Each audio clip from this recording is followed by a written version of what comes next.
Sobrang lamig. Sobrang lamig. Ano pa ba ngayon?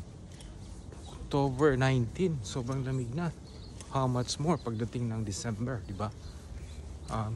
Yeah, dito tayo ngayon, lalakad. Samahan niyo ako kasi kukunin natin yung ating sasakyan. I-park natin dun sa casino dahil nag-charge. Anyway guys, good morning. Kung sino man yung mga nanonood. Ito mga taga Mindanao, maayong buntag sa inyong tanan. Na napunta din balik sa ato ang pag-live. Actually it's not live kasi recorded pala ito.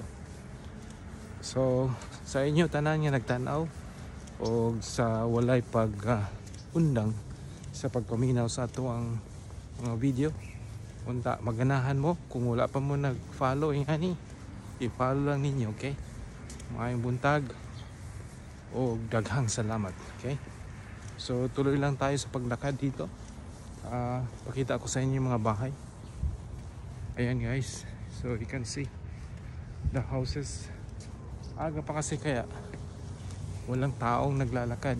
So sa panahon ngayon kasi walang trabaho, it's Saturday, so everybody is probably asleep. Okay, ayan may sasakyan.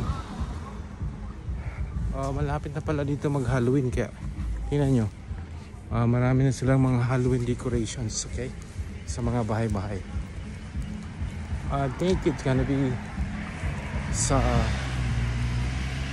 sabi nila i-celebrate the 31st of October.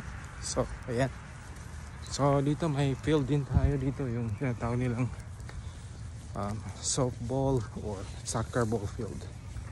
Okay, oh man, so yung panahon yan maganda, but as I told you, medyo malamig-lamig na ng konti.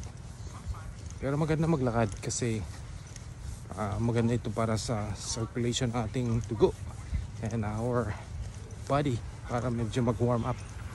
Kasi yun mo yung araw, maka-adapt tayo sa vitamin D, di ba? Alright, so sunod na naman tayo mag-usap mamaya. Okay? Kasi medyo malamig na. Salamat and see you again next time. Bye for now. Bye.